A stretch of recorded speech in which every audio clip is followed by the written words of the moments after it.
Halo teman-teman, kali ini saya akan membahas kisah inspiratif yang berjudul Buang Gengsi. Lulusan S2 UGM ini pilih berjualan bakso setelah gagal mengikuti tes CPNS.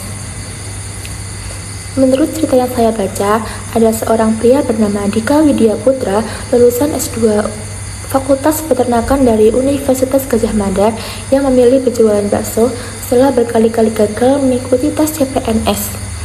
Daripada terus menunggu ketidakpastian, Dika membuang gengsinya dan mulai merintis usaha sendiri, yaitu berjualan bakso, bahkan dengan konsep bentuk yang unik, yaitu bakso berbentuk kotak. Meskipun kini fokus berwirausaha, Dika tetap memegang impian untuk menjadi dosen dan berencana mencoba tes CPNS lagi di kemudian hari. Nah, dari cerita ini, kita bisa belajar banyak hal penting. Ada nilai-nilai yang bisa kita gali lebih dalam, terutama soal bagaimana Dika Widya Putra mengawasi dirinya sendiri dan tetap bertahan di tengah realitas hidup yang tidak sesuai harapan.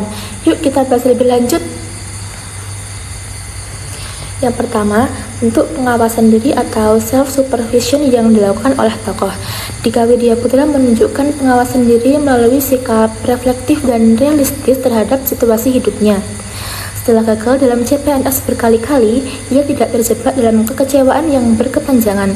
Ia mencoba mengelola emosinya, mengevaluasi kemampuannya, serta mengambil keputusan yang bertanggung jawab untuk memulai usaha sendiri.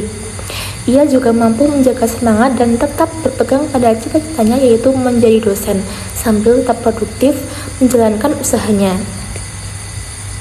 Yang kedua, nilai penting dari sikap tokoh terhadap kenyataan hidup yang tidak sesuai dengan harapan. Nilai penting yang dapat diambil adalah keberanian untuk menghadapi kenyataan, fleksibilitas dalam merespon kegagalan, dan kemampuan untuk bangkit tanpa mengorbankan harga diri. Dika tidak membiarkan kegagalan menentukan siapa dirinya, justru ia menjadikan kegagalan sebagai batu loncatan untuk menciptakan peluang baru dengan tetap menjaga integritas dan tujuan hidupnya. Yang ketiga, pentingnya pengawasan diri bagi mahasiswa sebagai calon pemimpin atau pengelola pendidikan. Pengawasan diri penting agar mahasiswa tidak mudah goyah atau kehilangan arah ketika rencana hidup tidak berjalan sesuai ekspektasi.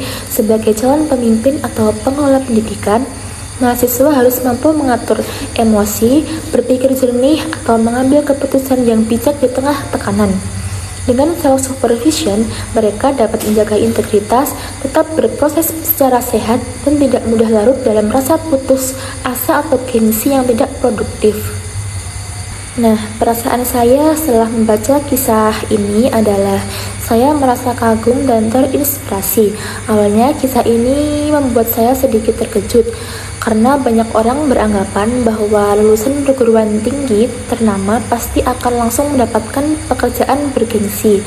Namun kenyataannya, kisah Dika ini membuktikan bahwa realita hidup ini tidak sesederhana itu. Saya juga merasa lebih tenang karena kisah ini menunjukkan bahwa tidak apa-apa jika jalan hidup tidak selalu sesuai rencana, asalkan kita tetap bergerak dan tidak menyerah. Hikmah atau pelajaran untuk menghadapi kenyataan hidup setelah lulus kuliah. Kisah ini mengajarkan saya bahwa kegagalan bukan akhir dari segalanya. Yang terpenting adalah bagaimana kita menyikapi kegagalan tersebut. Kita harus siap dengan rencana alternatif, berani mengambil keputusan, dan tidak gengsi untuk memulai dari bawah.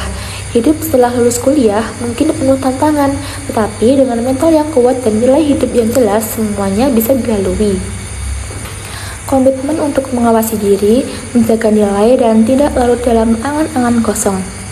Saya berkomitmen untuk terus mengawasi diri sendiri dengan melakukan evaluasi rutin terhadap sikap, pilihan, dan tujuan hidup saya.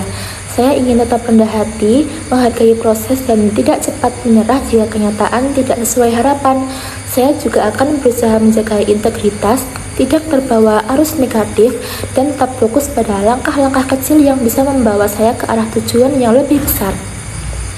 Semoga kisah ini bisa menjadi inspirasi dan bahan refleksi bagi kita semua. Terima kasih.